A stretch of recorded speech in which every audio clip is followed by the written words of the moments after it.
Zithe zanqunqa izindlu zabahlali baseMasiphumelele kumlilo oshiye abantu ababalelwa ngaphaya ko-6,000 befuduselwa kwiindawo zethutyana phambi nje kosuku lweChristmas. Ngamatyotyomba abalelwa ngapha kwe-1,000 atshatyalaliswe ngulo mlilo. Abahlali ngoku baqala phantsi emva kokuphulukana nayo yonke into. Sele kuqalisa ukuhlaliswa abahlali kwizakhiwo zethutyana.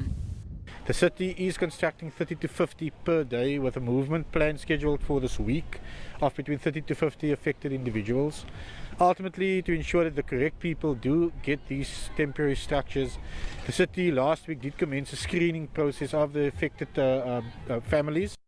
Kuye kwanqandwa abahlali bebezama ukugxumeka amanye amatyotyombe ze kwatyalwa abezokhuseleko kule ngingqi nabaza kubeka iliso de kuqosheliswe umba wezindlu zethutyana. Abahlali oko befumana uncedo kumbutho wesisa iLiving Hope.